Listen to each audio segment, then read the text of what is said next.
Saya 6,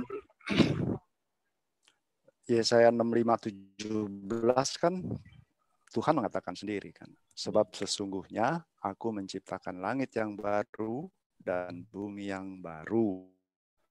Hal-hal yang dahulu tidak akan diingat lagi dan tidak akan timbul lagi dalam hati. Itu. Cuman pernah juga disebutkan langit sama seperti waktu kejadian bumi ini dipenuhi oleh air. Dikatakan juga bumi ini dan langit itu lenyap. Padahal yang lenyap manusianya kan? Ya. Oh, waktu Nuh. Iya. Bumi ini tenggelam dengan air. Nah, bumi apakah nggak lenyap? Hanya manusianya yang lenyap. Kalau bumi kan tetap. Iya, buminya tetap kan saya bilang bumi ini tetap, tapi ditinggal karena nanti kita akan tinggal di bumi dan langit yang baru. Gitu. Saya kan ya, cuma memang inilah yang kita bahwa kata pemahaman lagi tentang pemahaman tentang langit bumi yang akan dihancurkan, bagaimana jadinya sifatnya harus jelas, seperti contoh ya tentang bumi, langit dan bumi diciptakan Allah itu jelas tegas berdasarkan apa yang tertera. Pada mulanya Allah menciptakan langit dan bumi. ya. Gitu kan? Iya, betul. Sementara kalau malaikat, bagaimana kita bisa lihat? Selain daripada tafsir. Ya. Ya kan?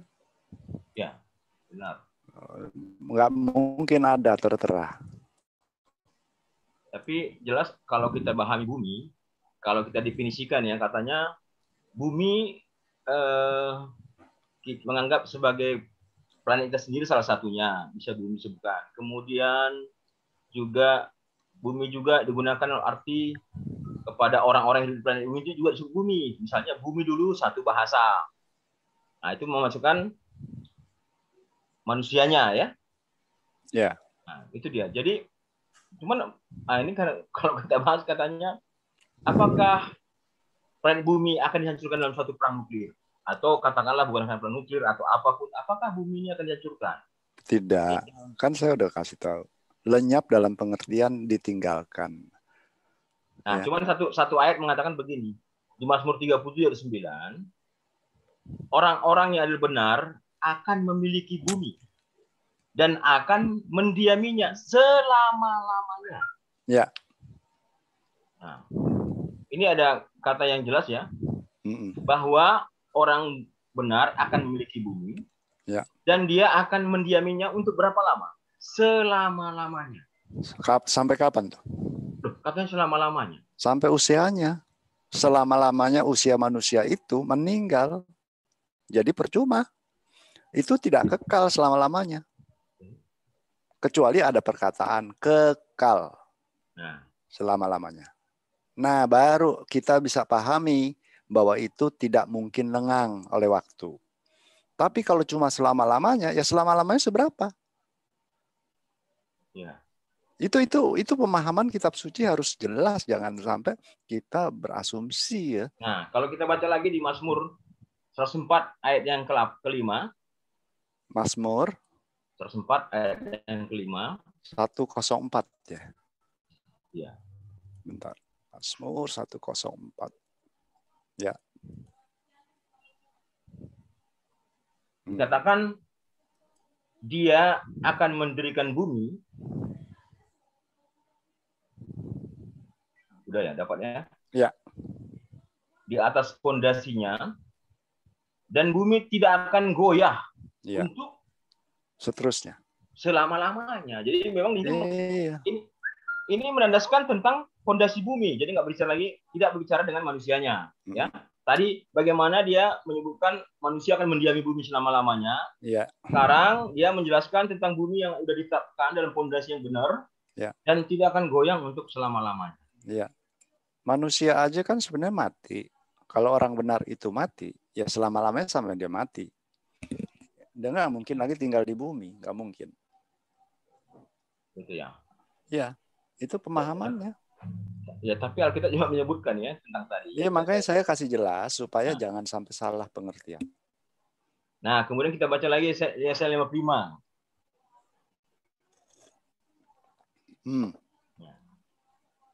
Yesaya 55. Ya.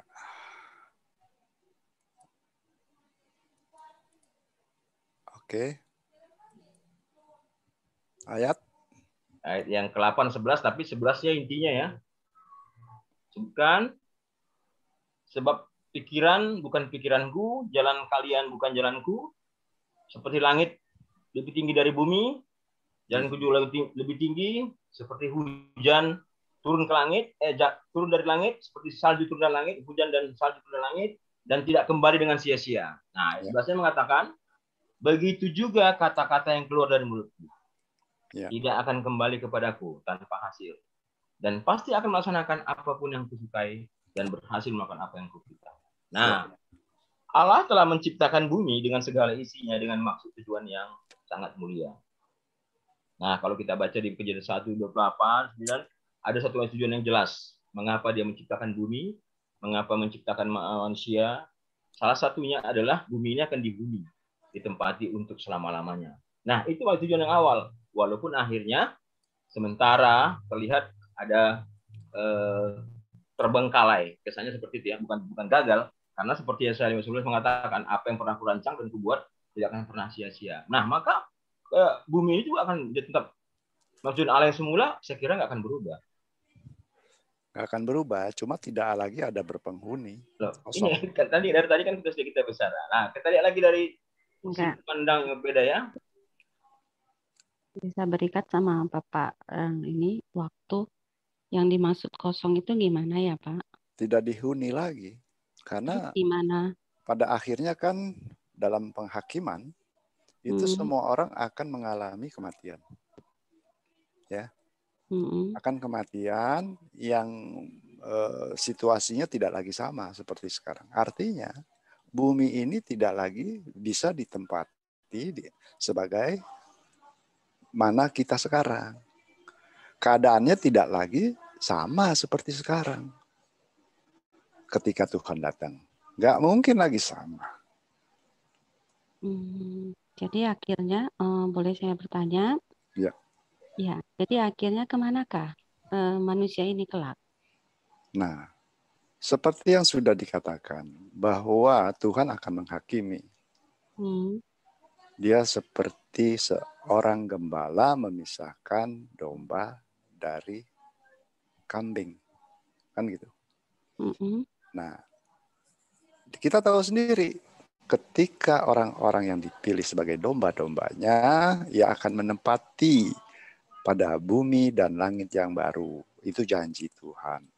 Sementara bumi yang lama ini tidak akan lagi ada di benak kita untuk kembali ke sini.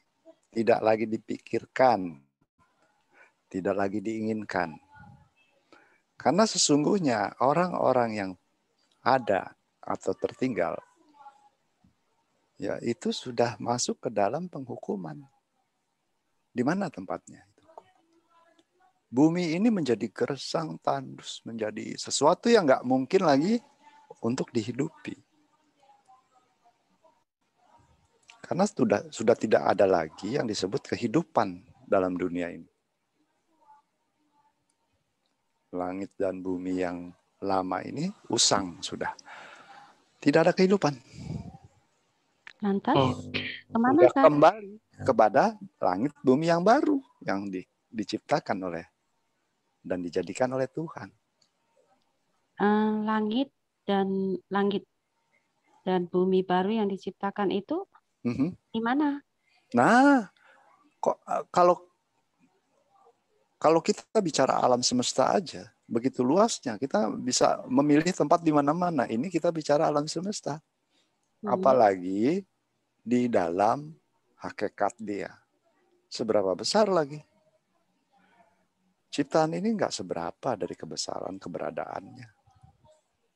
Ini yang kita nggak paham, nggak tahu. Jadi kita bertanya-tanya. Oke, kalau begitu, apa maksud Yesus memberikan murid-muridnya satu ajaran supaya mereka berdoa mengharapkan agar kerajaan Allah jadi di bumi seperti kerajaan Allah jadi di bumi seperti di surga. Iya. Dan hal Artinya, itu masih didoakan sampai sekarang, bukan? betul. Apa maksudnya itu, Pak? Kerajaan Allah itu kuasa dari Allah, yaitu Tuhan ada bersama dia. Kerajaan Allah itu turun adalah kuasanya yang dimaksud dalam hidupnya itu. Dalam kehidupannya dia dipimpin oleh kuasa Allah. Kerajaan Allah itu kekuasaan Allah.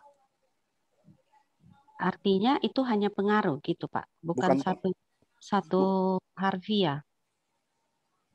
Apakah harfiah atau gini loh, ibu mau dipelihara oleh Tuhan kan? ya. Nah, dalam kehidupan ini ibu sangat mau dipelihara setiap langkah ibu oleh Tuhan. Sudah pasti. Nah, di dalam hal itulah sebenarnya ajaran yang dikatakan sebagai datanglah kerajaanmu. Jadilah kehendakmu. Kerajaanmu itu pimpinan daripada kuasanya dalam hidup kita. Bagaimana kalau kita lihat langsung aja, Pak, konteksnya? Silakan. Supaya kita nggak ini ya. Ya. Coba Kak, Matius pasal Matius pasal 10. 9 ya. Iya, Matius pasal 6 ayat 9. Di share aja, Bu, kalau Iya, bisa. mungkin Pak Ion bisa share karena Pak Ion yang pegang Zoom toh. Boleh siapa aja juga bisa share ya. Share ayat Alkitabnya. Oh. Udah kok, udah bisa, boleh bebas. Oke, Pak Naibah mungkin bisa share-nya. Saya emang nggak tahu caranya. Saya baca aja ya. Matius 6 ayat 10 dikatakan, biarlah kerajaanmu datang, biarlah kehendakmu terjadi, seperti di surga, demikian pula di atas bumi. Iya, itu dia. Ini maksudnya kerajaanmu ini dalam bentuk kuasa. Kuasanya yang memimpin itu disebut kerajaan, bawah kerajaanmu. Datanglah kan untuk hidup kita.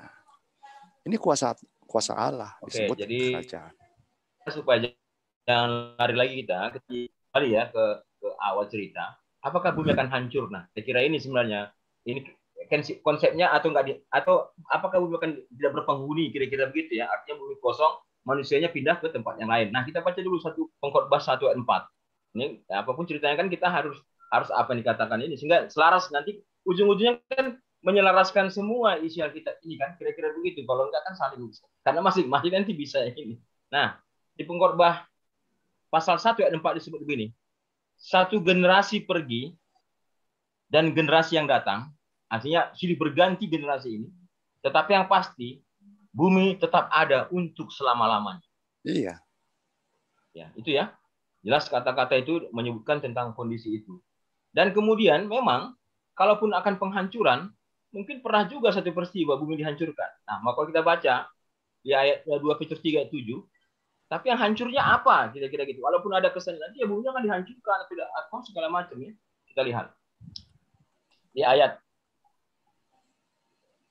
di Petrus pasal 1 ya. Ayat Petrus berapa? 1 Petrus. Bentar ya. Di 2 Petrus 3 ayat 7 dan 10 ya. Oke. Tuhan tidak lalai menepati janjinya gitu. 7, tetapi dengan perintah yang sama, bukan? Di 2 Petrus ya? Ya, 2 Petrus. Ya, tetapi dengan perintah yang sama, langit dan bumi yang ada sekarang ini dimusnahkan. Ya. Dan dibiarkan tetap ada sampai penghakiman bagi orang-orang yang menghormati. Ini Ya. ayat berapa? 2 Petrus pasal 2 Petrus 3. pasal 2 Petrus pasal 3. ayat 7.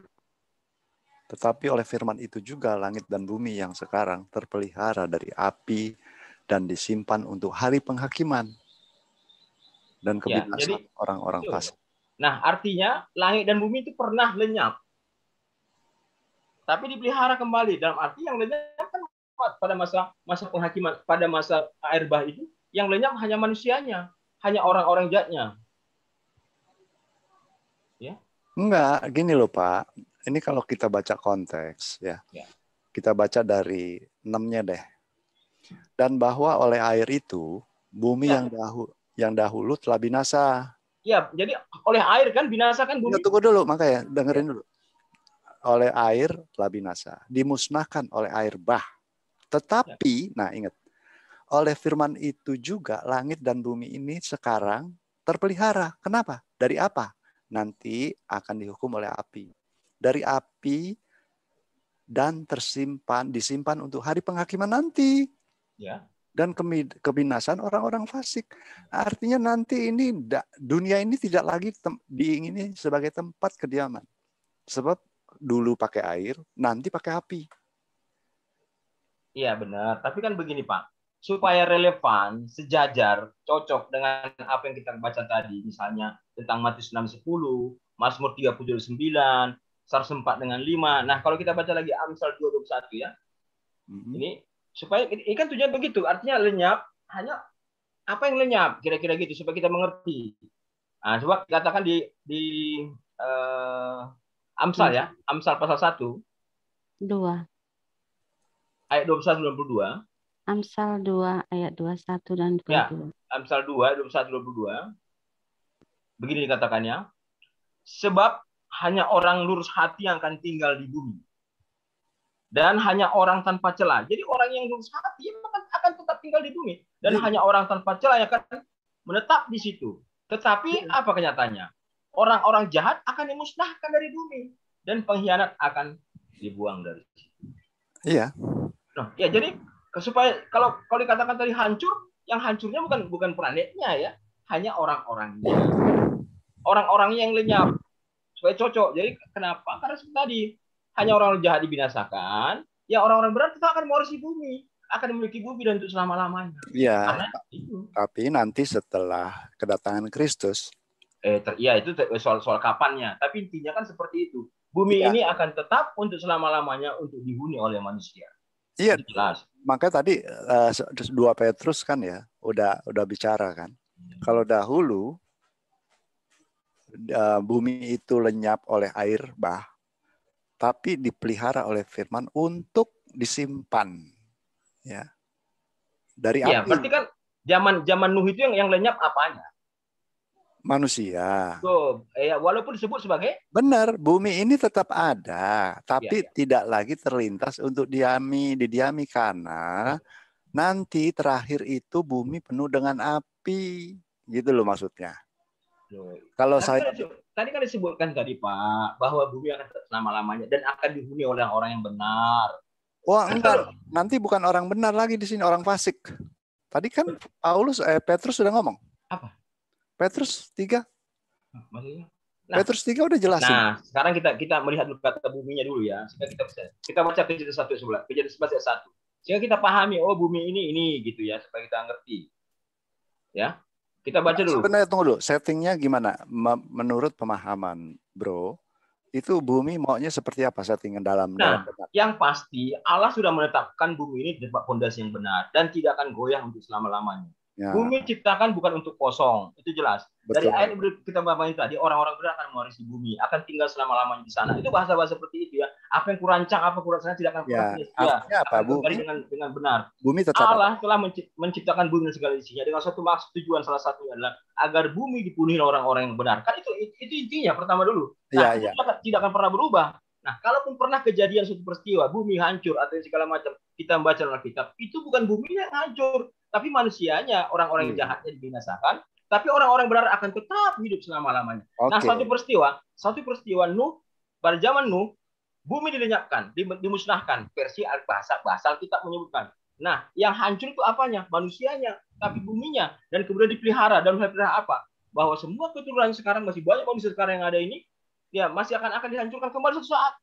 Apa yang dihancurkan? Manusianya. Seperti Amsal 22:1 mengatakan, pada disimpan ke hari penghakiman di mana-mana orang jahat akan dibinasakan, tetapi orang benar akan tetap mewarisi bumi. Nah, itu dia. Dari mana kita mengetahui bahwa kata bumi itu manusia? Nah, kita baca Kejadian 11 ayat 1 bahwa memang saat itu dikatakan seluruh bumi menggunakan bahasa atau seluruh bumi menggunakan bahasa kata yang sama. Jadi bumi disebut juga sebagai manusia. Jadi bumi itu manusia, bukan, jadi tidak selalu bumi disebut dalam kitab itu memasukkan bumi secara aksara, tapi bisa juga kan manusianya. Nah, kemudian di Tawarik 1 Tawarik 16 ayat 31. Kemudian semua langit yang bergila dan bumi bersukacita. Nah, itu kan. Jadi maksudnya gini loh. Intinya ya, Pak Nebahu nih pengen tinggal di bumi ini selama-lamanya. Loh, kan bukan saya. Orang Iya, yang benar. Intinya begitu, bahwa setuju keberadaan Nebahu untuk selama-lamanya di bumi ini. Betul. Oke. Saya ngerti. Maksud saya udah cukup poinnya di situ. Ya. Terus kita baca 2 Petrus 3 tadi, ya. Oke, kita baca mulai dari yang tadi. 11 ya. Kembali lagi dulu. Dan itu diterusin sampai dengan 14. Bagaimana Petrus menjelaskan tentang bumi yang sekarang ada. Ya. Saya bacakan ya. Atau saya share lah, lebih enak kayaknya.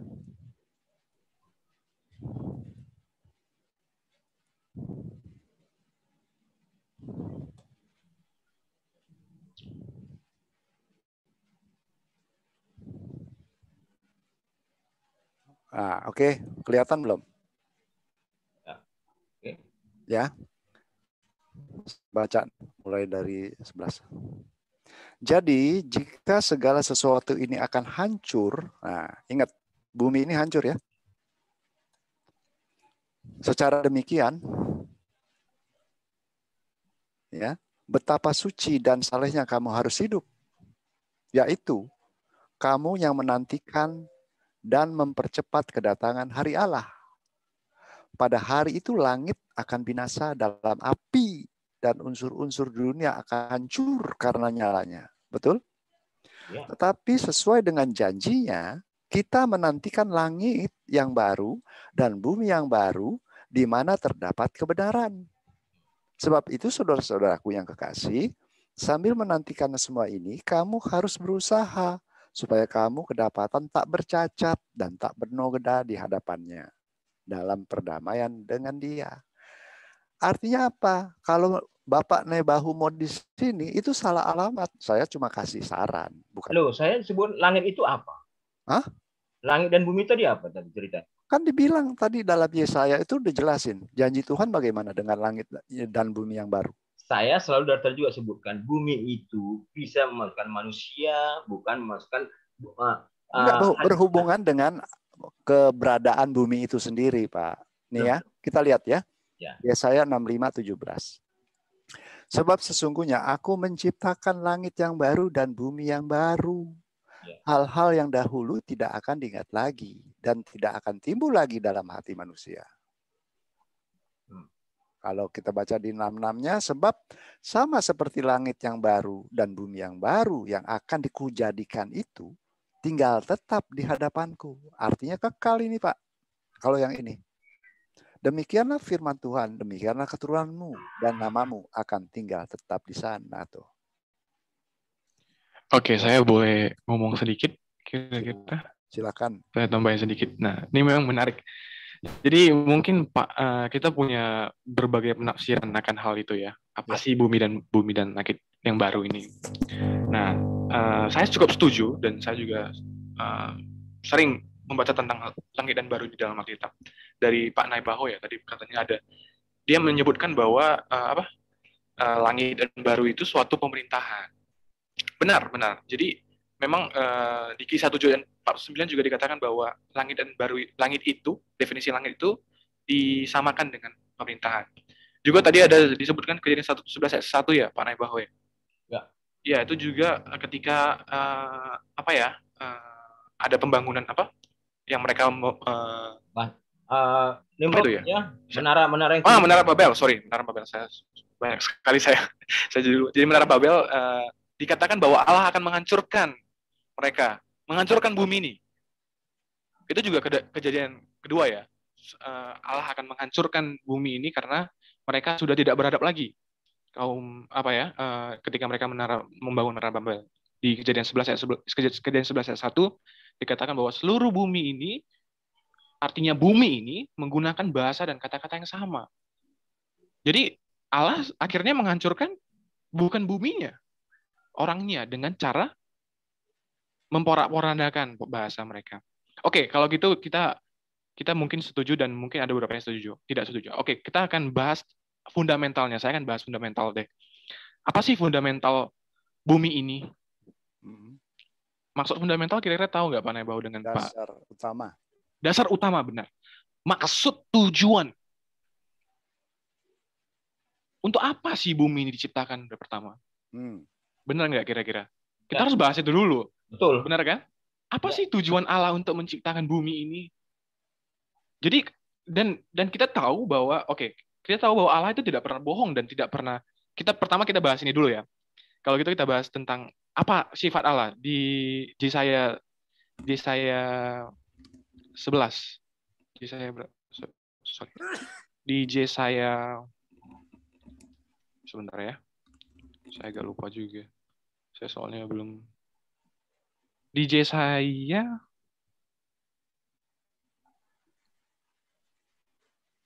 45. Yesaya 55. Yesaya 55. Ayat 11. Ayat 11. Iya benar. Yesaya 55 ayat 11.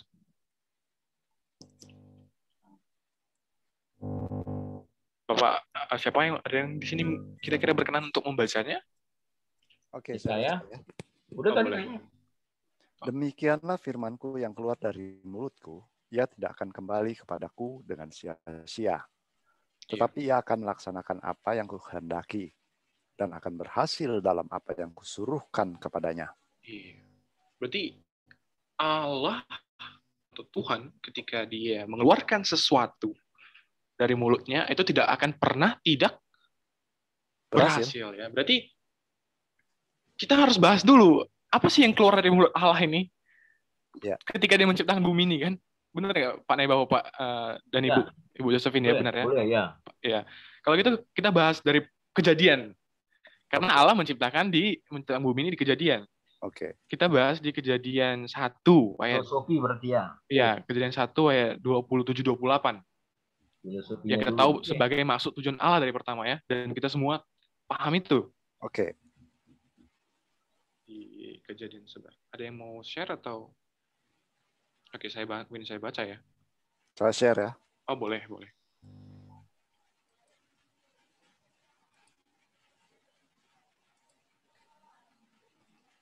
Udah terlihat? Oke. Iya, betul. Ada yang mau saya baca mungkin ya supaya lebih jelas ya. Ya. Maka Allah menciptakan manusia itu menurut gambarnya. Menurut gambarnya Allah diciptakannya dia. Dia laki-laki dan perempuan diciptakannya mereka. Allah memberkati mereka. Lalu Allah berfirman kepada mereka. Beranak cuculah dan bertambah banyak. Penuhilah bumi dan taklukkanlah itu. Berkuasalah atas ikan-ikan di laut dan burung-burung di udara dan atas segala binatang yang merayap di bumi. Oke. Berarti maksud tujuan Allah pertama itu bahwa kita itu harus memenuhi bumi, beranak cucu dan bertambah banyak. Setuju. Setuju Pak Pak Ion, Pak, sorry Pak, apa tadi? Ion. Pak DDB ya, oke. Setuju nggak kira-kira? Tujuan menciptakan manusia apa?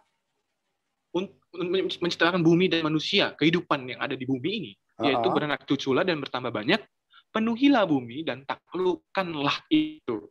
Artinya secara singkat Allah menciptakan menciptakan Dan bumi. manusia ini, Harusnya. ya dan bumi. Uh-uh.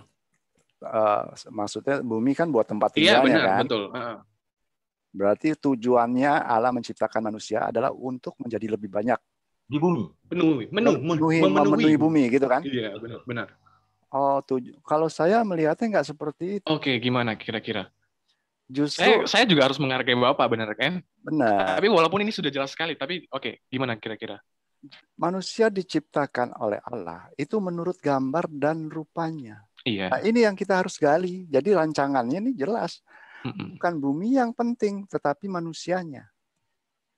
Tapi gini Pak, sekarang kita sedang membahas masalah Bumi, bumi dulu. kan? Iya, Jadi cuma kita maksud saya, kita nanti bahasnya apa arti manusia mirip dengan gambar dengan dia, kan gitu nanti temanya lagi. karena ini udah melenceng dengan maksudnya, ya, adanya manusia itu seolah-olah untuk selama-lamanya tinggal di bumi, bukan? Kan ini kan penuhilah bumi dan Nabahu. Ya. Bentar, jangan dipotong dulu Nabahu.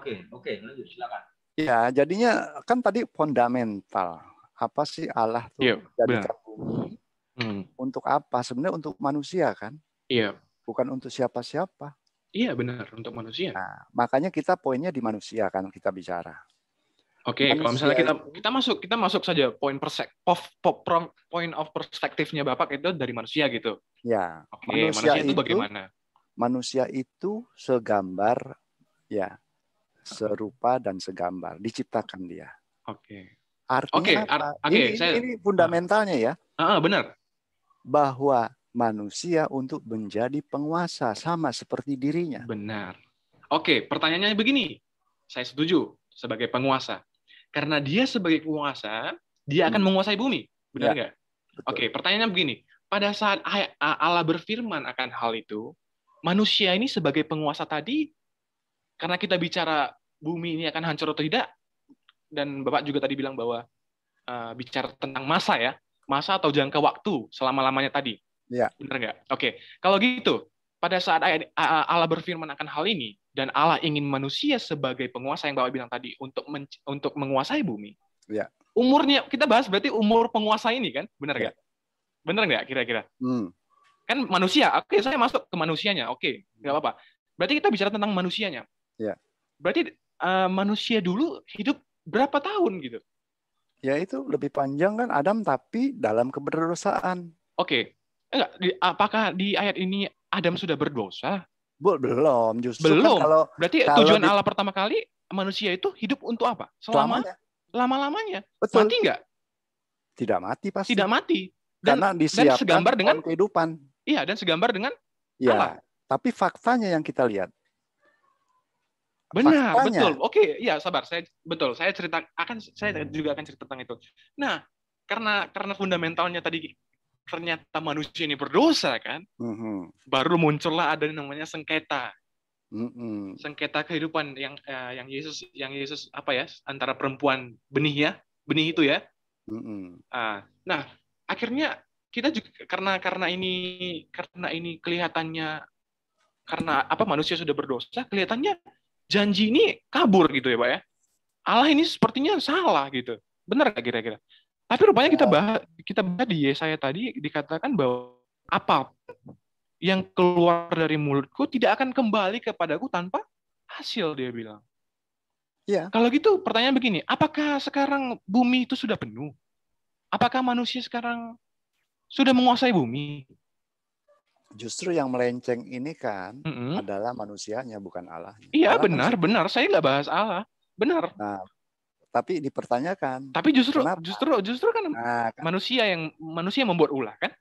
Nah, iya. Maka Allah kena gitu. Karena Allah yang ngomong gitu kan? Tapi Allah tidak kekurangan kuasa untuk melaksanakan firman-Nya. Betul. Benar sekali. Nah, firman-Nya apa? Kembali lagi. Allah berfirman kepada mereka apa? Bukan. Makanya Ah, Tuhan menjadikan bumi yang baru, langit yang baru lagi. mm, Artinya rancangan dari sejak awal Allah terhadap bumi itu akan tinggal tetap selama-lamanya. benar, itu rancangan pertama, fundamental bahwa akan tinggal tetap selama-lamanya. Iya, di mana tidak ada lagi yang namanya dusta, Ah, ah, yang ada kebenaran. Oke. Oh, berarti maksud Bapak itu bukan bumi yang Bukan bumi yang dihancurkan, sekarang, dustanya yang dihancurkan. bukan bumi yang Bagaimana itu sekarang, kira-kira? karena dia ciptakan kembali langit dan bumi yang baru. Mm-mm. Kan begitu. Gimana? Coba, maaf tadi yang kata-kata terakhir. Bumi ini akan fana oleh karena Iya, penghuninya sudah berdosa. benar. Berarti saat Kan akhirnya Allah berbohong tampaknya seperti ini kan? bukan. Nah, ini kan jadi menyalahkan Nah, Allah kan. benar, Hmm. betul. Benar, Iya. betul. Enggak, Enggak. sabar. Kan Firman-Nya tidak pernah akan gagal. benar, firman tidak Walaupun akan dengan kelemahan manusia berdosa. Iya, makanya saya Artinya bilang kan sebagai rancangan orang dia awam gitu. Sebagai orang melihatnya bahwa Allah ini kan nggak berbohong. Iya, karena Nggak berbohong. orang kita iya memang Allah tidak berbohong dengan apa? Caranya bagaimana? Allah tidak berbohong. Diciptakannya lagi bumi dan Benar, tapi bukan manusia. tujuannya untuk menghancurkan bumi. Karena dari pertama dia sudah menciptakan bumi ini untuk ditaklukkan oleh manusia. itu rancangan seperti itu. Tetapi Nah, bukan begini, seperti, kalau itu gini. Mm-mm. Kalau oke, kita bicara tentang berarti ada tiga ya, ada tiga subjek yang kita bicarakan. Pertama itu adalah Allahnya, Mm. kedua adalah manusianya, Mm-mm. yang ketiga adalah buminya. Oke. Oke, benar? Ya. Oke, dari tiga ini Allah, manusia dan bumi.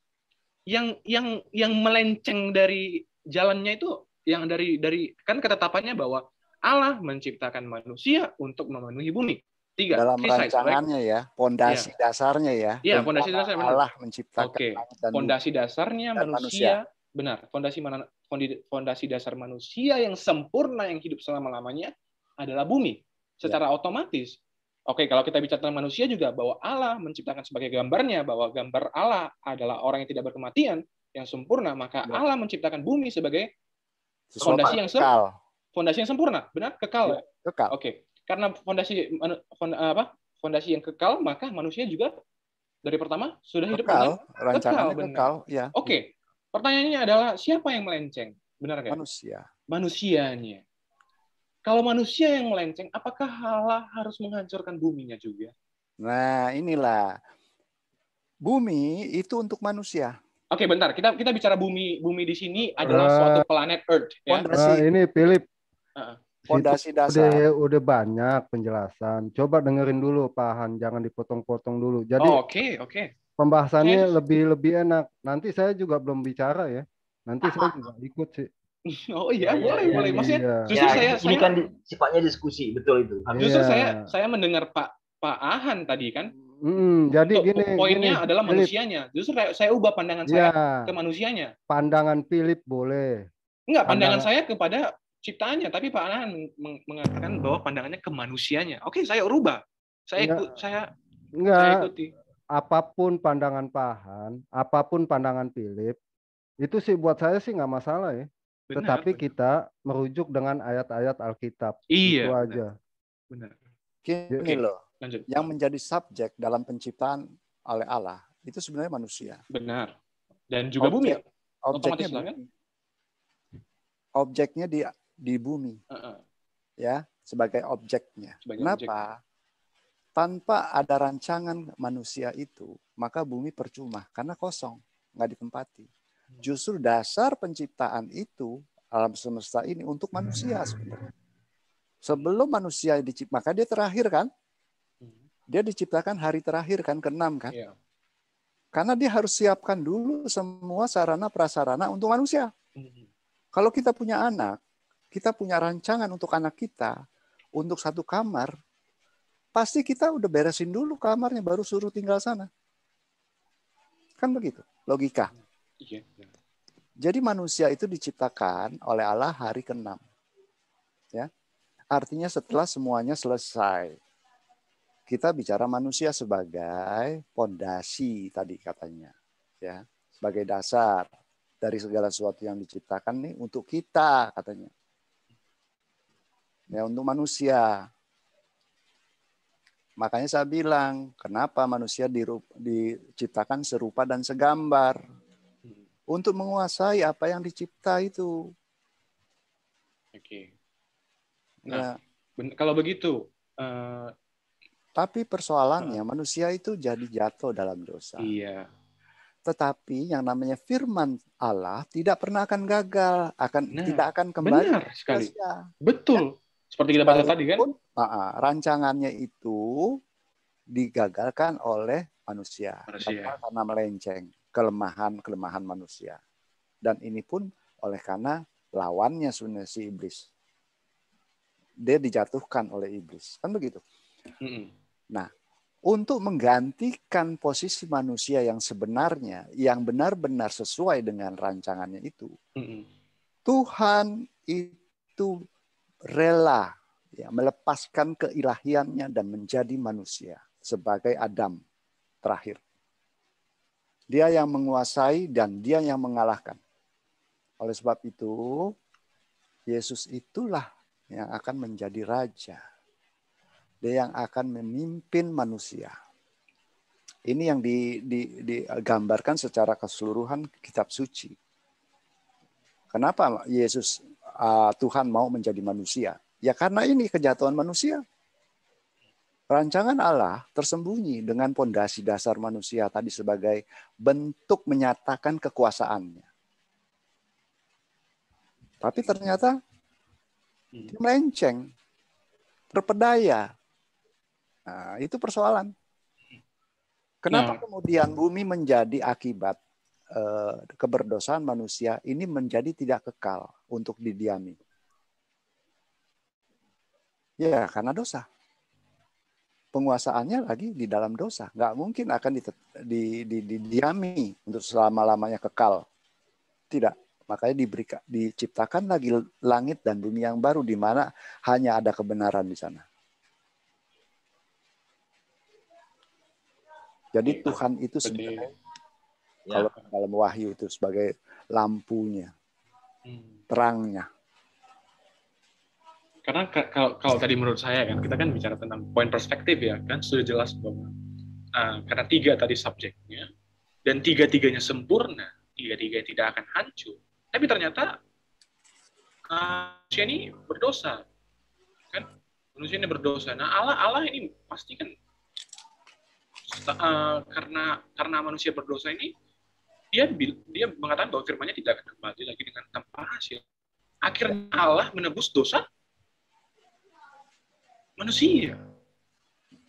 Akhirnya kembali lagi 3 subjek ini. Jadi sebenarnya kehidupan kita ini mentalnya ini Kejadian 1:27-28. Penuhilah bumi dan taklukkannya. Tapi section kamu tahu nggak bahwa kenapa manusia jatuh? Manusia jatuh ke dalam dosa? Ya. Karena dia makan buah.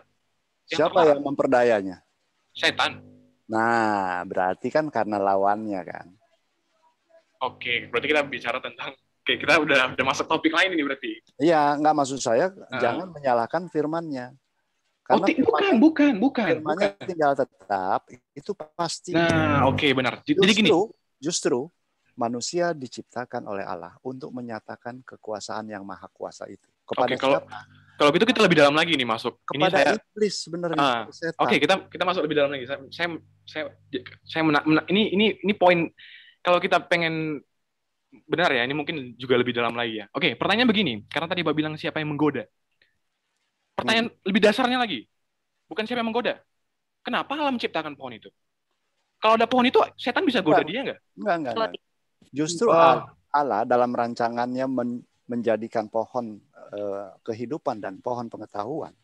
Itu memang untuk bagaimana caranya Allah menyatakan diri bahwa dia maha kuasa kepada iblis. Oke. Karena dia tahu sifat iblis yang selalu melawan dirinya. Iblis kan tidak tinggal di bumi. Pohon itu kan di bumi. Iya, tapi kan dia tahu bahwa bumi itu dijadikan oleh Tuhan. Ada dia di sana. Dia semuanya pengen ikut.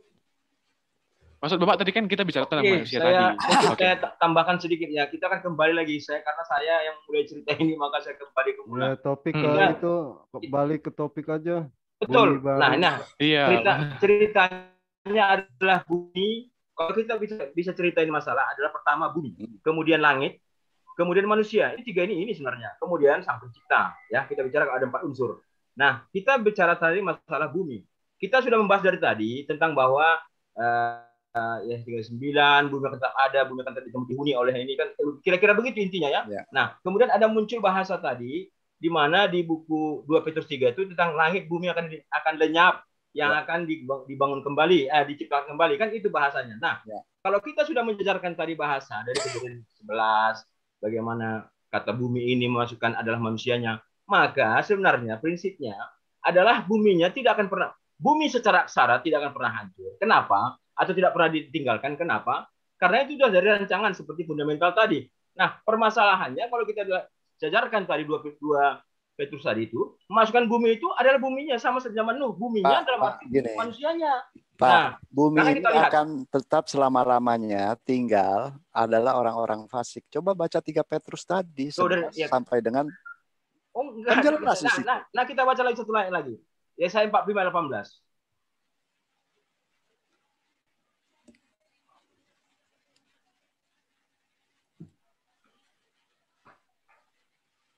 Udah lihat ya? Mungkin bisa baca ya? Yesaya berapa? 45:18.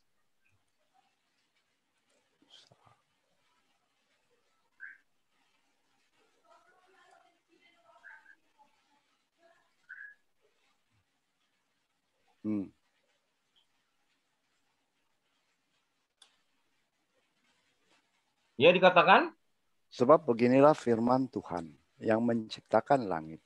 Dialah Allah yang membentuk bumi dan menjadikannya dan yang menegakkannya. Dan ia menciptakannya bukan supaya kosong, tetapi ia membentuknya untuk didiami. Akulah Tuhan dan tidak ada yang lain. Nah. Ya. Jelas kata-kata ini, bumi ini bukan untuk kosong, tapi untuk didiami. Siapa mendiami? Orang-orang yang benar sesuai dengan bahasa kita tadi. Nah, kemudian ini seperti ini. Jadi rencana Allah yang semula, bumi ini tidak akan kosong, akan didiami orang-orang yang benar, ya pasti. Ilustrasinya, Pak, kalau Bapak punya rumah seseorang, lalu yang rumah itu dipenuhi oleh tikus dan segala macamnya, apakah Bapak akan hancurkan rumahnya? Atau tikusnya yang dibinasakan? Bapak lupa bahwa iblis sudah menjadi penguasa dunia ini. Nah, benar. Nah, penguasa itu penguasa bumi atau kerajaan bumi? Iya, kerajaan, kekuasaan itu kan kerajaan. Buminya siapa yang punya? Buminya ya punya Allah. Tetap punya Allah. Betul, tapi dikuasai. Kerajaan, kita tahu politik sekarang, politik duniawi, itu milik setan, benar. Dan dikatakan juga kan di Yohanes bahwa dikuasai oleh setan si iblis ya. Iya, ini masalah kekuasaan kok memang. Iya, tapi berarti kan nggak peduli siapa, milik siapa nggak peduli. Benar, kalau gitu yang dihancurkan kekuasaan tadi, bukan buminya. Iya, kekuasaannya itu nggak bisa dihancur. Oh, kenapa? Kecuali dipisahkan dari segala rancangan Tuhan.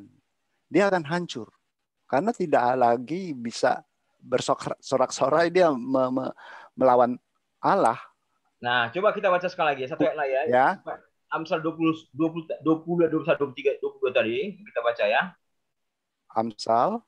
Amsal sekali lagi ya. Amsal 1 ayat 21 dan 22 tadi. Bukan pasal 2 ya? Pasal 2 ya. Amsal 2 21 22.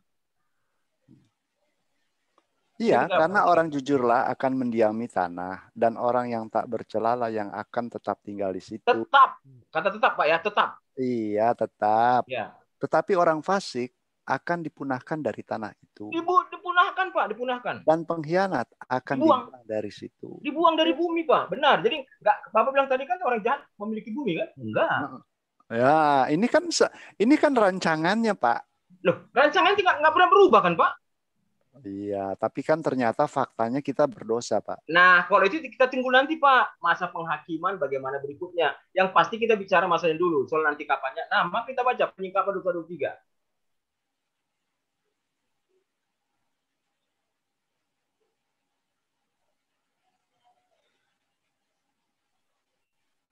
Wahyu penyingkapan 21, 3 dan 4. Wahyu 21. Ayat 3 dan 4. 21 ya? Iya. Ayat 3 dan 4. 3, 4.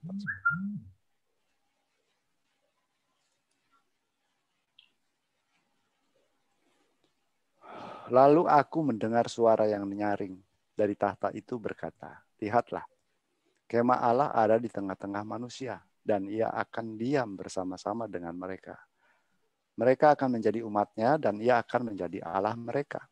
Dan ia akan menghapus segala air mata dari mata mereka, dan maut tidak akan ada lagi. Tidak akan ada lagi pengkabungan, atau ratap tangis, atau duka cita, sebab segala sesuatu yang lama itu telah berlalu. Nah, hal-hal yang lama itu di mana, Pak? Di bumi. Nah, katanya tidak akan lagi. Di mana kata-katanya akan terwujud di mana? Di bumi. Di bumi yang baru ini, Pak. Loh, mana kata bumi yang baru, Coba Pak? baca satunya dong. Ini, dengar Pak ya. Ini dari tadi saya sudah membuka ayat, sudah menyebutkan kata bumi itu, Pak. Jangan Bapak masukkan bumi itu sebagai aksara tentang langit, tentang tanah yang air dan itu bukan, Pak. Bumi itu maksudnya manusia. Nah, manusia baru benar, orang-orang sudah dibarukan, sudah diperbarui dalam arti sudah hapuskan dosanya, sudah inilah korban tebusan tadi sehingga menghapus. Maka kumpulan orang-orang yang benar ini akan membentuk suatu kumpulan manusia, membentuk manusia atau membentuk bumi yang baru. Sama seperti yang lama, bumi yang lama pernah dihancurkan, Pak. Itu zaman Nuh. Buminya nggak hancur, hanya manusia yang hancur. Jadi ayat 1 pemahamannya gimana? Ayat 1 yang mana? Ini loh, di Wahyu ini. Loh, melihat langit baru, Pak. Kalau saya katakan Nuh bersama dengan keluarganya, apa bukan menjadi suatu langit yang baru? Bukan suatu bumi yang baru?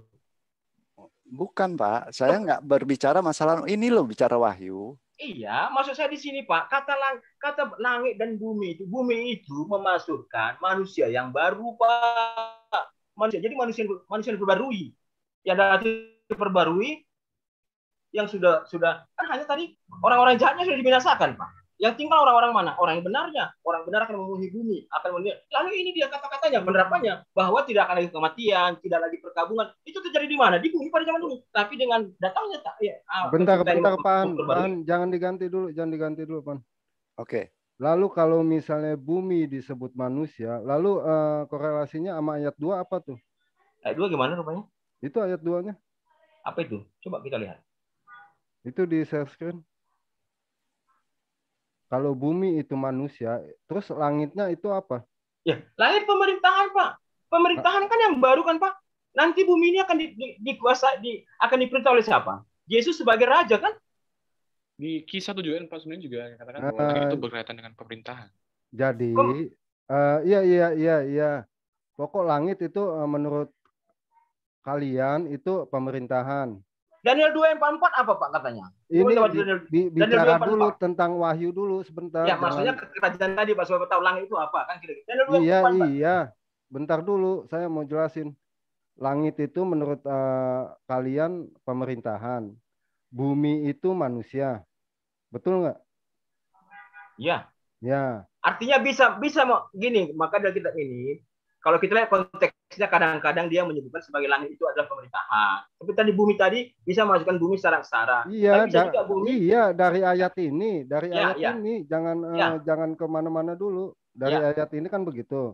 Jadi di ayat 2 ini aku melihat kota yang kudus, Yerusalem baru, turun dari surga. Nah itu apa tuh? Ya nanti coba kita lihat dulu apa itu Yerusalem baru. Maka kita lihat, kita bahasanya berarti Yerusalem baru itu apa? Nah, kembali di situ kan? Ya, coba jelaskan. Itu dulu. Dia bilang kan yang berhias bagaikan pengantin perempuan. Nah, bagaimana Yerusalem bisa berhiaskan seperti pengantin perempuan yang berdandan untuk suaminya? Ini juga suatu. Jadi di Wahyu ini memang banyak hiasan yang harus kita pahami dengan benar ya, dengan ayat-ayat yang menyangkut dia. Nah, apa sih maksudnya itu? Aku melihat kota yang kudus. kota suci ya, yang turun dari surga, yaitu dari Allah. Kota ini seperti pengantin perempuan. Bagaikan pengantin perempuan yang berdandan untuk suaminya. Nah, kalau menurut Bapak Ion itu apa itu? Kota beneran kah? Itu kota Tuhan. Bait Allah. Seperti yang Allah. Pak Dede tadi bilang bahwa itu seperti kuasa Allah kan? Apa namanya kayak apa tadi yang Mbak bilang tentang? Jadi saya gini, supaya jangan kita kan Bait Allah. Kita cerita dulu bumi dulu ya supaya kita pahami. Jadi kalau ayat 23, 7, 10 kita menunjukkan bahwa itu sebagai planet bumi harafiah yang bisa dihanguskan oleh api, ini sangat cocok Pak. Kenapa? Bapak bisa bayangkan langit harafiah itu seperti bintang-bintang, benda-benda lain di angkasa ini. Bagaimana bisa dibinasakan api, Pak? Matahari itu aja berapa apanya? Bagaimana dibinasakan api? Tapi, nah, pandangan harian tersebut ini sangat bertentangan, Pak. Kenapa dikatakan di ayat tadi Mazmur 10, Mazmur 39, Saran 45, bumi 2 Petrus ya. Jadi lagi pengaruh api terhadap matahari bintang itu enggak apa, Pak. Jadi coba baca lagi deh penjelasan Rasul Petrus, ya. Jadi masalah gini, Pak, bumi ini harus enggak, ini penjelasan bukan tafsir ya. Ya, dia mengerti penjelasan dari Rasul. Ya, oke. Kalau nafsir kita nanti banyak nafsir lagi. Ini apa yang keluar dari mulut, dari dijelaskan langsung, bukan tafsir ya. Tetapi hari Tuhan akan tiba seperti pencuri pada hari itu, langit akan lenyap dengan gemuruh yang dahsyat, dan unsur-unsur dunia akan hangus dalam nyala api. Dan bumi dan segala yang ada di atasnya akan hilang lenyap.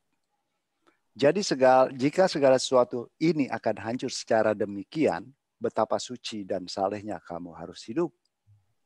Yaitu kamu yang menantikan dan mempercepat kedatangan hari Allah. Pada hari itu langit akan binasa dalam api dan unsur-unsur dunia akan hancur karena nyalanya. Tetapi sesuai dengan janjinya, kita menantikan langit yang baru dan bumi yang baru, di mana terdapat kebenaran. Sebab itu saudara-saudaraku yang kekasih, sambil menantikan semuanya ini, kamu harus berusaha supaya kamu kedapatan tak bercacat dan tak bernoda di hadapannya dalam perdamaian dengan Dia. Ini bukan tafsir, Pak. Ini udah jelas kata-katanya. Ini loh, Pak. Saya jelaskan, Pak, sedikit lagi ya. Kalau kita lihat ikatan kalimat di 2 Petrus 3 itu, kalau kita baca dari 5 dan 6, ada suatu persamaan, Pak. Ini akan saya bilang, suatu persamaan yang dibuat dengan air bah pada zaman dulu. Ketika masyarakat manusia yang fasik dibinasakan. Tetapi Nuh dan keluarganya bagaimana?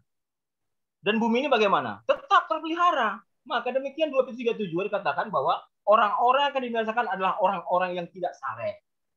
Pandangan bahwa bumi di sini memasukkan masyarakat manusia yang fasik selaras sepenuhnya dengan ayat dalam kitab kita. Ya, digambarkan seperti di bumi simbolis itu adalah masyarakat manusia yang fasik, yang disingkapkan. Jadi, membakar seolah-olah itu sama dengan seperti membinasakan manusianya, sama seperti dibahaskan tadi, seperti Nuh tadi, Pak.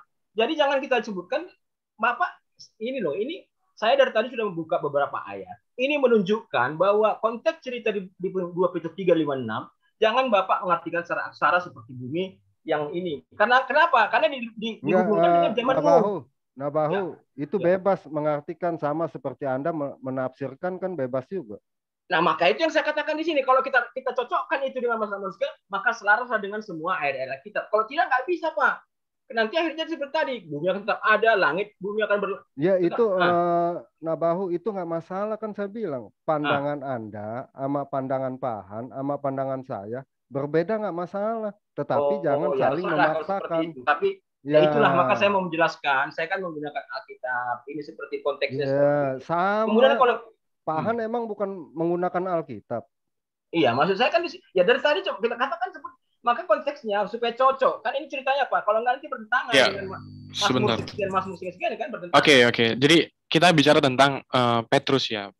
Pak DDB tadi bicara tentang 2 Petrus tadi ya. Nah, kita bicara tentang lagi apa sih fundamental dari 2 Petrus tadi. Apa sih yang ingin disingkapkan Petrus tentang apa ya? Bagaimana cara penggantian langit dan bumi baru ini? Nah, kira-kira menurut Pak DDB, 2 Petrus itu mengisahkan tentang apa? Yang dikatakan bahwa bumi dan langit ini akan hancur. baru dibilang unsur-unsur langit dan bumi akan meleleh. Nah, unsur-unsur bumi ini apa? Nah, apa sih secara common, apa secara lingkupnya, lingkup besarnya, garis besarnya ini kejadian apa sih? Kejadian hari Tuhan. Benar, hari Tuhan. Kedatangan, ya. Benar. Berarti kita bicarakan tentang hari Tuhan. Apa yang terjadi ketika hari Tuhan ini tiba, ya kan? Benar nggak, Pak? Iya. Benar ya. Oke, kita pertama bahas tentang, karena Bapak bilang ini sudah jelas, kita bahas tentang ini. Kita akan kupas ayat ini dengan jelas. Kita akan benar-benar kupas ayat ini. Pertama begini, kita akan bicara tentang unsur-unsur langit dan bumi yang meleleh. Apa sih yang meleleh itu?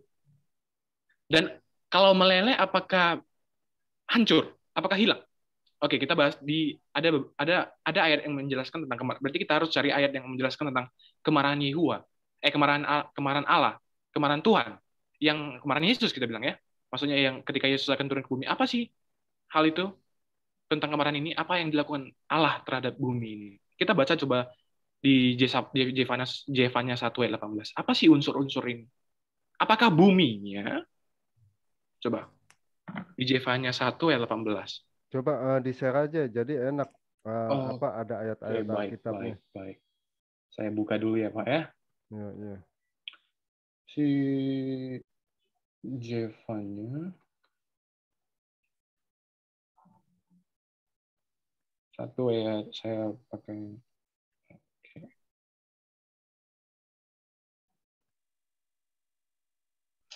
Oke.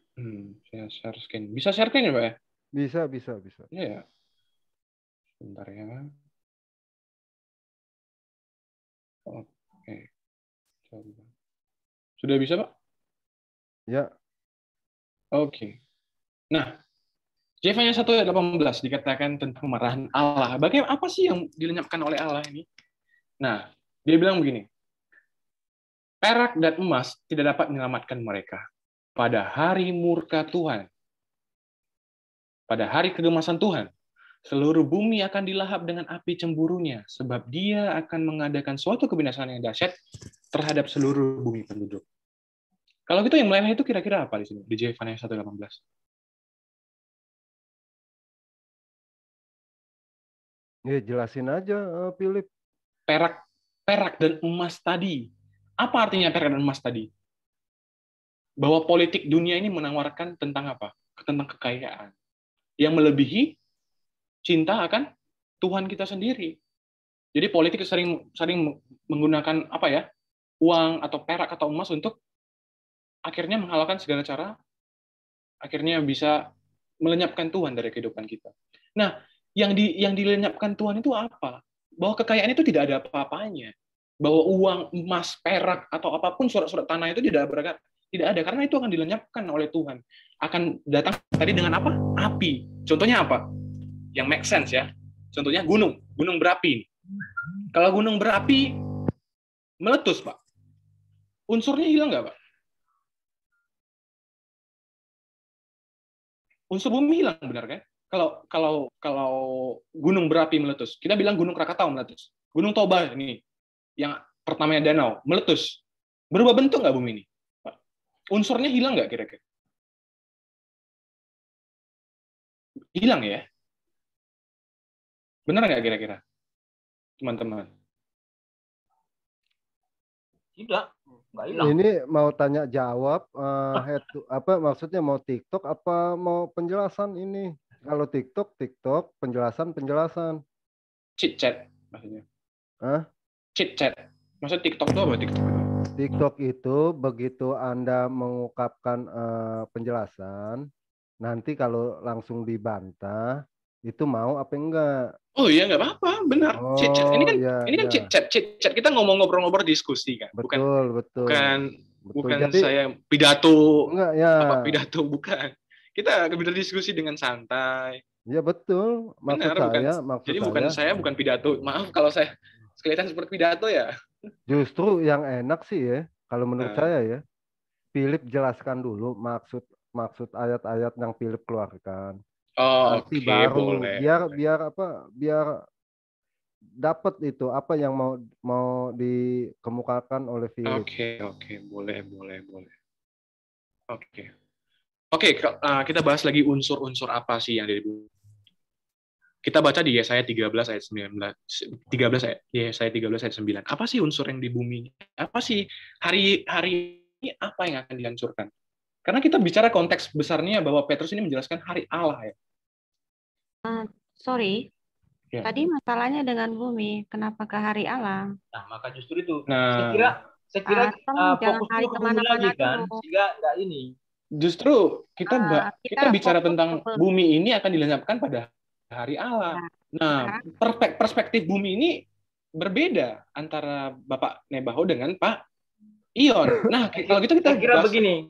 Yang paling utama di sini adalah begini, karena ke Pak Ion tadi kecenderungannya kan 2/3 itu kan seperti itu sebenarnya. Jadi saya kira saya sudah jelaskan tadi memang bahwa dari kata kalimat 2/3 terus sampai ke bawah itu kan dihubungkan dengan zaman Nuh. Hari kemuliaan, hari kemuliaan. Saya rasa, Pak.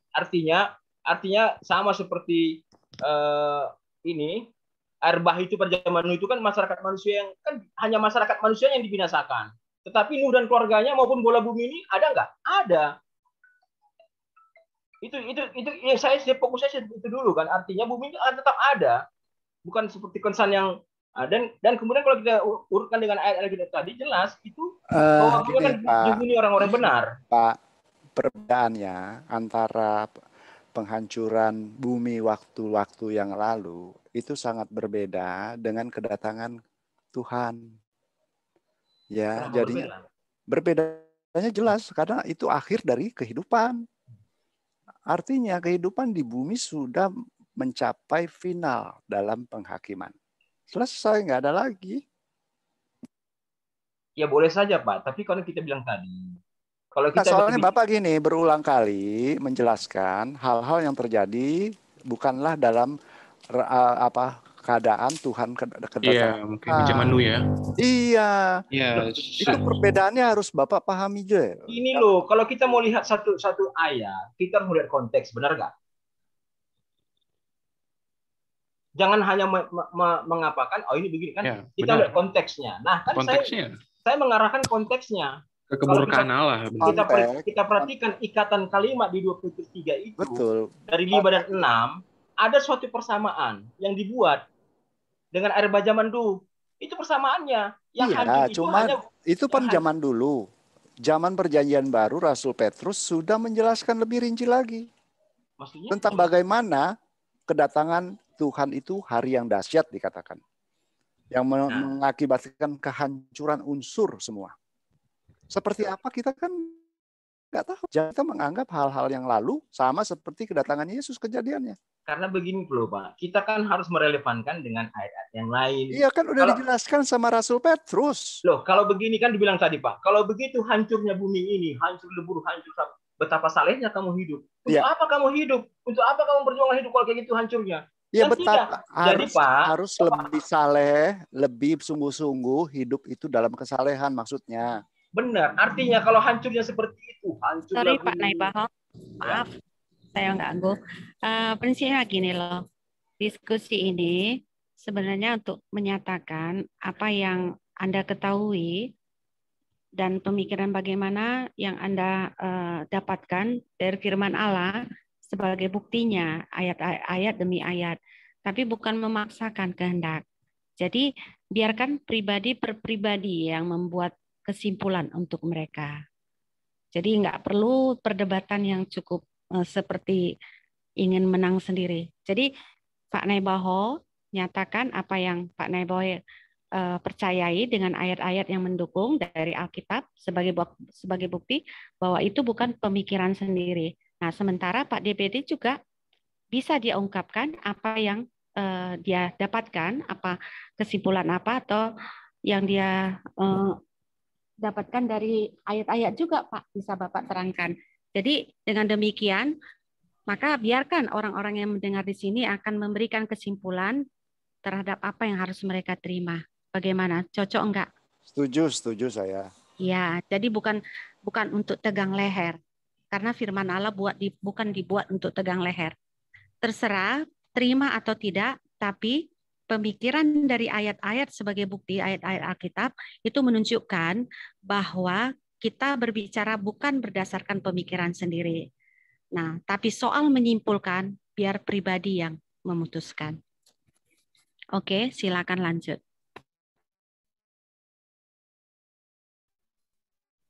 Ya, sebutkan tadi ada udah berapa ayat yang saya buka. Maka memang kuncinya adalah ayat kita itu harus relevan. Yerusalem turun dari surga. Bagaimana Yerusalem akan turun dari bumi, dari surga? Kan kira-kira begitu kan? Tidak mungkin secara harafiah langsung. Jadi cuma seperti tadi, lenyap unsur-unsurnya lenyap, ya nggak seperti itu. Maksudnya unsur-unsurnya lenyap, ya itu tadi, ya bisa jadi hal-hal yang mendukung pemerintahan dunia ini yang akan hancur kan kira-kira. Jadi pemerintahan dunia akan hancur. Kalau kita bisa belajar lagi dengan Daniel 2:44. Pada zaman raja-raja Allah akan mendirikan suatu kerajaan. Nah, kerajaannya itu langit yang baru. Benar, langit baru. Dan bumi yang baru, masyarakat yang baru nanti yang akan dibersihkan. Tapi tetap dia akan ada di bumi. Kenapa? Karena maksud Allah yang semula akan menjadikan bumi menjadi tempat yang dihuni oleh orang-orang yang baik. Itu pasti terjadi. Kenapa? Karena ketika Adam dan Hawa diciptakan, dia tidak mengatakan seperti ini. Hai Adam dan Hawa, kamu jangan makan buah pohon tersebut. Kamu akan hidup selama-lamanya. Kalau kamu baik-baik, kamu akan diangkat ke surga. Kan tidak ada. Atau saya akan dipindahkan ke planet yang lain. Nggak ada. Bahasanya, seandainya Adam tidak berdosa, apa yang terjadi di bumi? Kita berandai-andai. Kalau Adam tidak berdosa, maka yang terjadi di bumi dipenuhi orang-orang yang baik dan menguasai segala sesuatu seperti rencana Allah semula. Ya itu saja prinsipnya dasarnya. Saya kira begitu. Tapi karena dia memakan buah pohon atau katakanlah dia berdosa, akhirnya maksud Allah terbengkalai, bukan tidak jadi. Terbengkalai. Kalau tidak terjadi berarti dia bukan Allah. Karena Allah itu yang mencipta segala sesuatu apa rencana pasti terjadi. Kalau tidak terjadi maksud Allah, maka dia bukanlah Allah. Karena manusia hanya merancang, tapi Allah pasti akan mewujudkan. Apa yang telah direncanakannya, diwujudkannya, diinginkannya, pasti akan terjadi. Itulah rencana semula.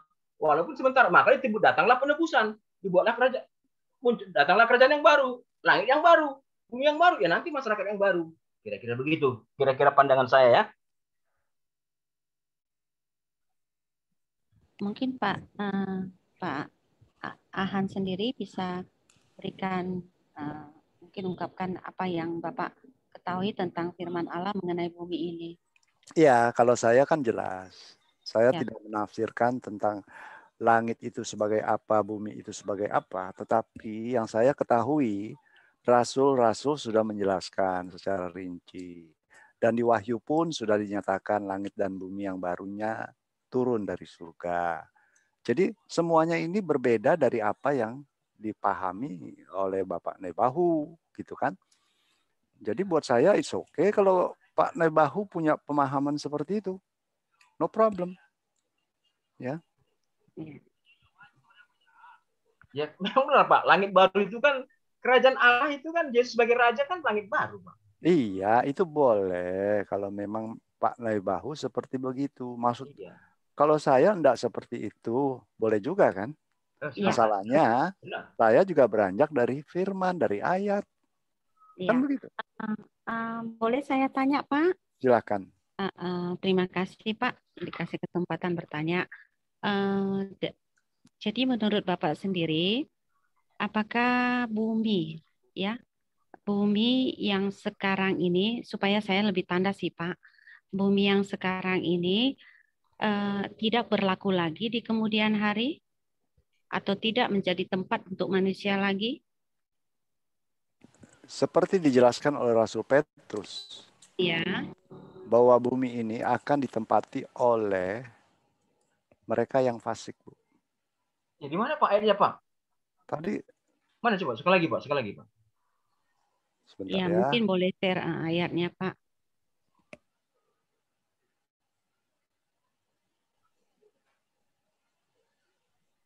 Karena dari tadi saya terlalu bumi ini tempatnya orang saleh, bumi ini tempat kayak segitu terus dari tadi. Kok tiba-tiba ada ya? Pak Naibaho, nggak boleh begitu. Enggak, yang saya baca dari tadi Alkitab yang saya baca. Wahyu Amsal 2:21-22 kan gitu terus yang bukan saya ini. Mungkin ada ayat yang bisa dibuktikan. Ya makanya saya bilang kita lihat kan.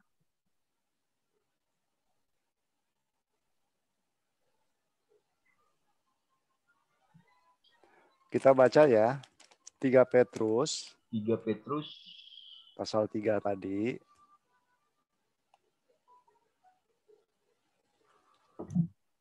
Gimana? 3 Petrus? 3 Petrus. Bagaimana 3 Petrus? Mas 3 Petrus pasal pasal 2 Petrus. Oh ya, 2 Petrus pasal 3.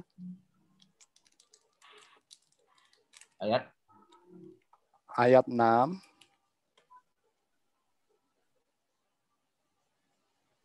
sampai dengan 9. Ini tadi berarti. Ya. Coba kita baca.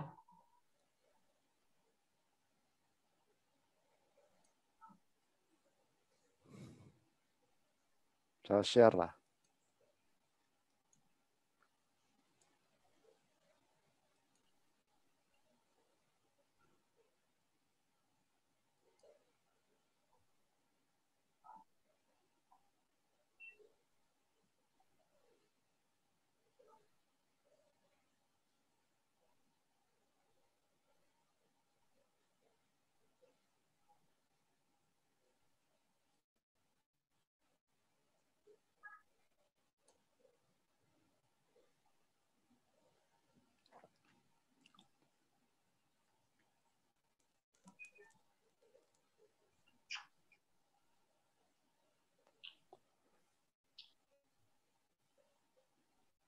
Ya. Di ayat 7 itu dijelaskan, tetapi oleh firman itu juga langit dan bumi yang sekarang terpelihara ini dari api dan disimpan untuk hari penghakiman dan kebinasaan orang-orang fasik. Jadi bumi, langit dan bumi yang sekarang ini terpelihara ya. Dari api kedatangan Tuhan. Ini disimpan untuk hari penghakiman dan kebinasaan orang-orang fasik. Ya. Oke, setelah itu? Ya. Akan tetapi saudara-saudaraku yang kekasih, yang satu ini tidak boleh kamu lupakan, yaitu bahwa di hadapan Tuhan 1 hari sama seperti 1000 tahun, dan 1000 tahun sama seperti 1 hari. Artinya penantian itu harus kita sabar. Tuhan tidak lalai menepati janjinya kan? Sekalipun ada orang yang menganggapnya sebagai kelalaian, tetapi ia sabar terhadap kamu. Karena ia menghendaki supaya jangan ada yang binasa, melainkan supaya kamu orang berbalik dan bertobat. Oke, nah, boleh saya komentari? Ya, silakan. Ya. Kalau kita baca kata-kata ini, dikatakan langit dan bumi yang ada sekarang ini akan dipelihara. Ya, terpelihara kan bumi terpelihara, ini tapi akan diapakan? Hancur kan, udah dijelaskan beberapa kali. Nah, itu benar. Jadi akan hancur. Langit dan bumi yang lama itu yang seperti yang sekarang ini akan hancur. Dalam arti apa? Bumi dalam arti kalau kita ilustrasi kita samakan dengan Amsal 2 tadi, orang-orang jahat akan dibinasakan. Tetapi orang-orang benar? Ini untuk orang-orang fasik, Pak. Benar. Orang-orang fasik itu, Pak, gini, kalau kita lihat tadi katanya kan, kalau kita beri konteks ke belakang tadi, gini loh, bahwa Pak, kalau saya dalam pemahaman saya, langit dan bumi yang sekarang ini nantinya ketika selesai kedatangan Tuhan, orang-orang yang tidak menempati langit dan bumi yang baru akan tertinggal di sini, di dunia ini, di bumi ini. Nah, ini adalah tempat penghukuman. Mereka yang dibangkitkan dan tidak masuk ke dalam langit dan bumi yang baru akan tertinggal di dunia ini, di bumi ini. Itulah orang-orang fasik.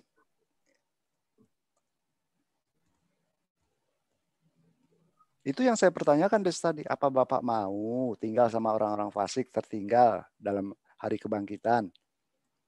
Loh, begini loh Pak.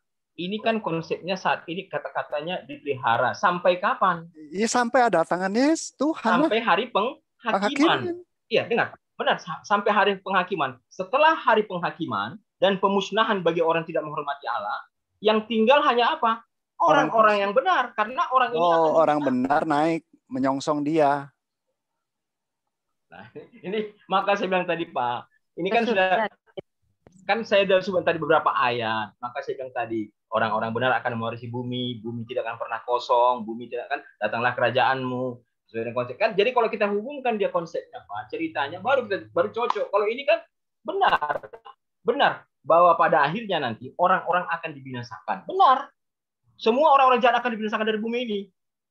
Maka bumi ini nggak akan lagi orang-orang jahat. Menurut Bapak, mana mungkin bumi diciptakan oleh Allah lalu penghuninya selama-lamanya orang jahat? Ya, tapi ya terserah. Ini memang ya begitulah. Tapi yang saya pahami tadi, memang benar. Ini akan disimpan sampai hari penghakiman. Di mana kalau kita lihat sekarang orang jahat masih ada kan? Ada. Orang-orang jahat di dunia masih ada. Semua ada sekarang. Tapi nanti akan dibinasakan. Semua orang jahat, sedang tadi, dan lain-lainnya. Tinggallah orang-orang yang benar. Maka cocok dengan orang-orang benar akan berbahagialah yang sadar akan kebutuhan rohanimu, atau miskin karena dia akan memiliki bumi. Lalu bicara lagi tentang Yesus dengan orang-orang jahat di sampingnya. Apa katanya? Padahal aku mengatakan kepadamu, engkau akan bersama-sama aku di Firdaus. Nah, ada kata-kata Firdaus kan? Ya, dan juga maksudnya tadi mungkin Pak Ion bilang orang yang benar akan menyongsong ke atas ya, ke surga ya. Iya. Berarti kita harus bahas juga nanti siapa sih yang hidup di surga kan? Siapa saja yang hidup di surga? Udah selesai. Saya tadi ada telepon kagak 20 menit terakhir. Coba, ini saya tinggal tadi. Baca 1 Tesalonika ayat pasal 4 ayat 16. 1 Tesalonika pasal 4 ayat 16-17.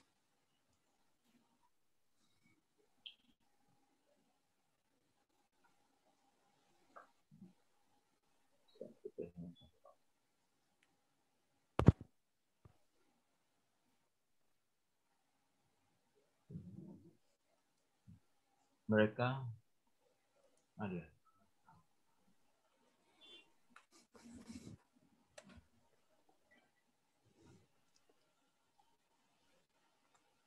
Bapak akan diberi pada Tuhan.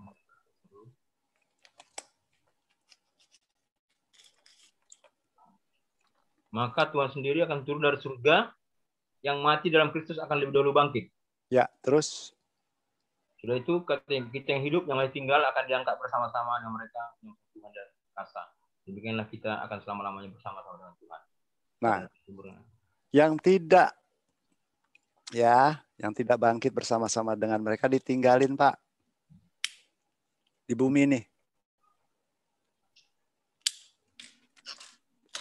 Ayat ini benar. Bangkit lebih dulu, siapa Pak? Bangkit lebih dulu. Maksudnya bangkit lebih dulu? Ini kan ada Pak, akan turun dari surga dan mereka yang mati dalam Kristus akan lebih dulu bangkit. Siapa yang lebih dulu bangkit? Iya, orang-orang percaya yang sudah mati ketika kedatangan Kristus, dia akan lebih dulu bangkit ketimbang orang-orang yang tidak percaya yang sudah mati. Dia tidak dibangkitkan. Orang percaya dulu yang dibangkitkan pertama untuk menyongsong Tuhan. Dan orang kita yang masih hidup ketika ada kedatangan Tuhan juga menyongsong Tuhan ke angkasa. Nanti kedatangan kebangkitan yang kedua adalah orang-orang fasik. Orang-orang yang tidak percaya kepada Tuhan.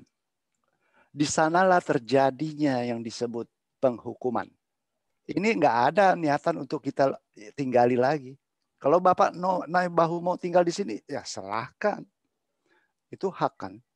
Oke, berarti cuma menjelaskan apa yang ada. Kalau definisi angkasa tadi maksudnya menyongsong ini kemana? Ya menyongsong naik. Ketika Yesus naik ke surga, dia ke angkasa. Berarti demikian juga manusia. Iya, kan kita diubahkan untuk hidup kita ini diubahkan, bukan lagi sama seperti kita. Dalam seketika juga kita diubahkan, dikuduskan, disucikan, sehingga layak hidup di hadapannya. Nah, kalau gitu benar yang saya bilang tadi, kita harus bahas siapa sih yang hidup di surga nanti, siapa sih yang dapat perkenan dari. Karena kita bicara tentang kita nggak hidup di surga ya, bro. Tadi kita udah bahas tentang langit dan bumi yang baru. Oh, ya, maksudnya menyongsong turun dari surga, Pak. Surga tadi. Iya, seperti turunnya Yesus. dari surga. Turunnya dari surga. Tapi untuk kita nih hidup di dalam langit dan bumi yang baru. Kan saya udah jelaskan. Berarti ada planet baru gitu lah. Kita nggak bicara planet, Pak. Planet.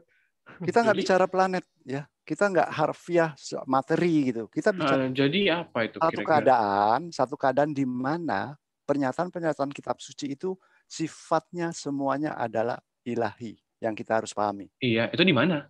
Apanya? Ya jangan tanya saya, Bo. Berarti surga jangan nanya. Ntar saya datangnya bilang, Tuhan, datangnya Tuhan ini bukan ke tempat kedatangannya nih nanti diangkat ya. Bukan, Pak. Saya juga kurang ngerti. Kan tadi coba dibaca lagi, diulang-ulang, direnungilah. Ya, iya, kan sama seperti tadi menyongsong ya. Tadi Pak bilang ya menyongsong. Menyongsong. Yang mana tadi? Mengatakan menyongsong Tuhan di angkasa. Mana tadi ada kata menyongsong? Adalah. Ada ayatnya. Dan itu benar. Iya. Ya, jadi. Terus berarti itu mengikuti Yesus. Iya. Di langit dan bumi yang baru kita akan tinggal. Kan berarti beda tempat kedatangannya, beda lagi nanti ada langit yang baru yang baru tadi ya. Iya, kan itu yang udah saya. Berarti kalau menurut Pak DDB itu bentuknya apa? Jangan tanya saya, semuanya belum terjadi, tapi ini sudah dikasih tahu. Jadi Bapak renungkan saja. Berarti rancangan Allah yang semula nggak jadi tentang bumi ini. Iya, itu jadi bumi yang baru dan langit yang baru itu adalah rancangan dari sejak semula bahwa dia kekal adanya. Kalau ditanya bentuknya gimana, saya bingung juga ya sama Philip. Enggak sama Philip. Kalau saya ya wajar dong saya tanya kan itu kan. Bukan kita bicara bukan soal materinya ya. Iya, ya kalau misalnya tidak tahu. Kalau saya tanya Adam yang semula bentuknya bagaimana kira-kira? Bentuk Adam yang semula. Bentuk. Ya, Adam yang semula. Mula-mula diciptakan Adam itu seperti apa ya? Ya seperti kita lah manusia. Loh, ya berarti benar ya, seperti kita ya. Iyalah, gambarannya udah ada. Jadi rencana Allah semula semuanya untuk bumi ini adalah manusia seperti kita juga sebenarnya. Kira-kira betul. Seperti Adam semula untuk memenuhi bumi ya. Iya. Oke. Ya kalau saya bayangan saya kalau bahasa konsep seperti jadinya Adam Hawa semula tantangan jadinya. Tadi kan maksudnya bentuk Pak Diri bilang bentuk manusia itu seperti kita. Tapi kalau kita menyongsong ke atas itu kan harusnya roh. Kan diubahkan tadi saya bilang. Gimana? Diubah. Iya, diubah, benar kan? Iya, kita akan diubahkan untuk menyongsong Tuhan.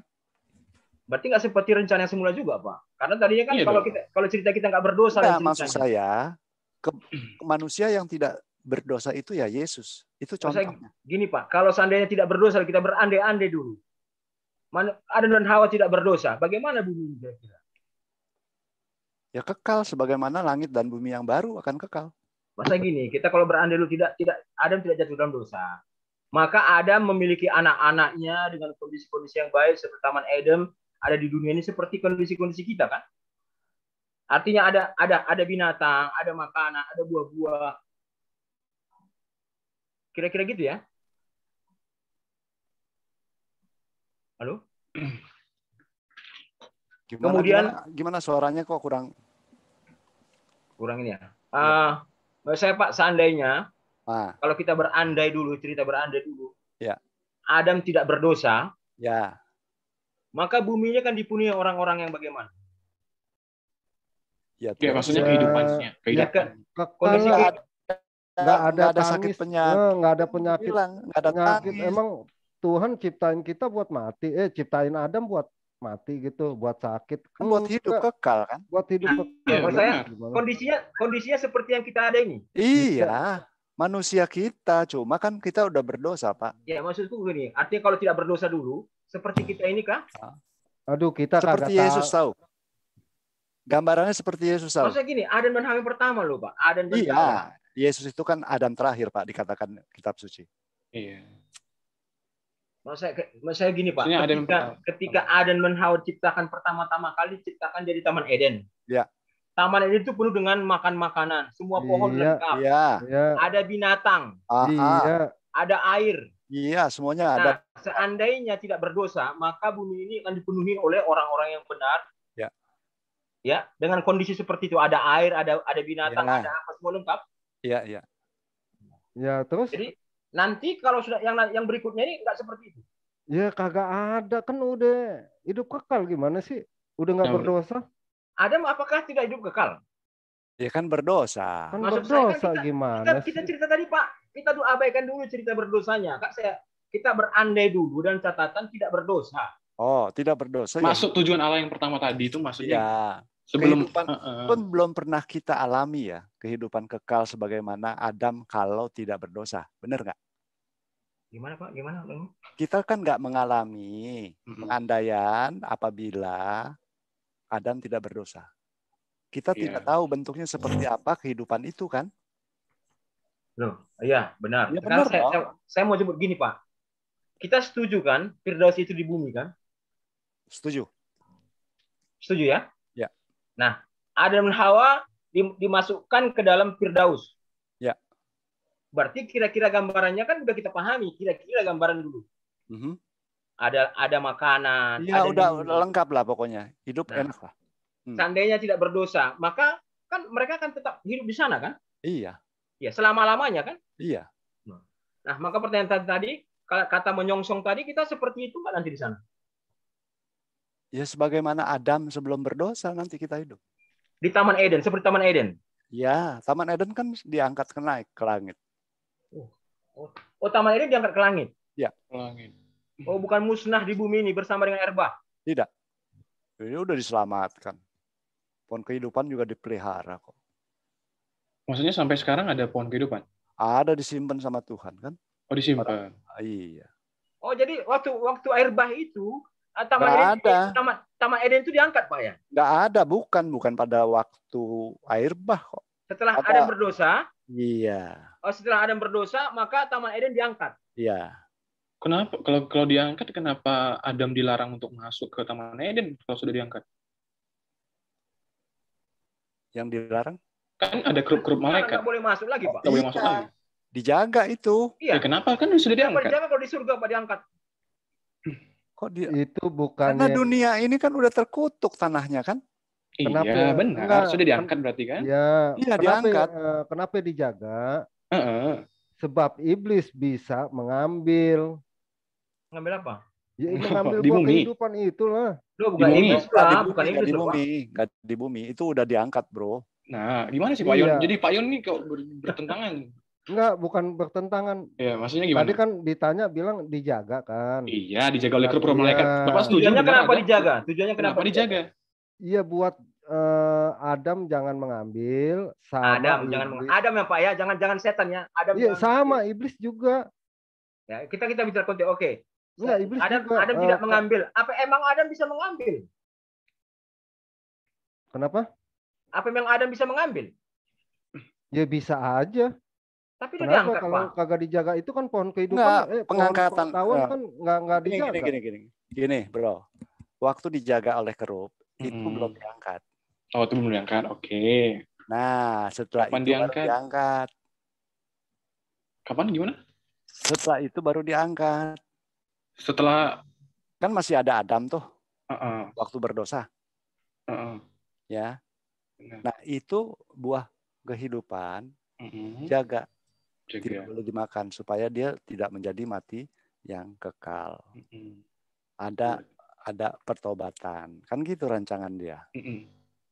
Supaya dia jangan dalam keadaan mati kekal. Itu dijaga maksudnya. Oh, berarti waktu itu belum diangkat. Belum. Oh, beberapa lama kemudian setelah ada jangan itu diangkat. Jangan tanya saya, Pak. Nah, berarti kalau kayak gitu Pak, itu kan berandai-andai lah gitu. Loh, enggak, Pak. Ini penjelasan dari itu, baca dong ayat Kejadian 3 ayat 24. Ya, betul. Kejadian 34 mana? Kejadian 34 baca dulu. Baca. Ya, begitulah Allah mengusir manusia itu di timur Taman Eden. Dia menempatkan kerup-kerup dan sebuah pedang berapi yang terus berputar untuk menghalangi jalan menuju pohon kehidupan. Ya, itu kan masih ada Adam. Itu belum diangkat posisinya. Menurut saya, di mana kata-kata diangkat, Pak? Walah, nggak pernah baca, bro. Bahwa Taman Eden diangkat.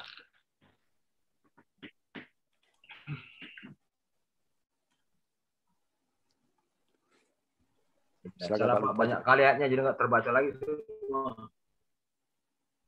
Ini kayaknya jadi melebar nih bumi. Karena bumi sudah selesai. Udah karena selesai. Ada kaitannya loh Pak. Ini Bentar, ada kaitannya. Kenapa? Saya matiin dulu deh kalau udah selesai. Jadi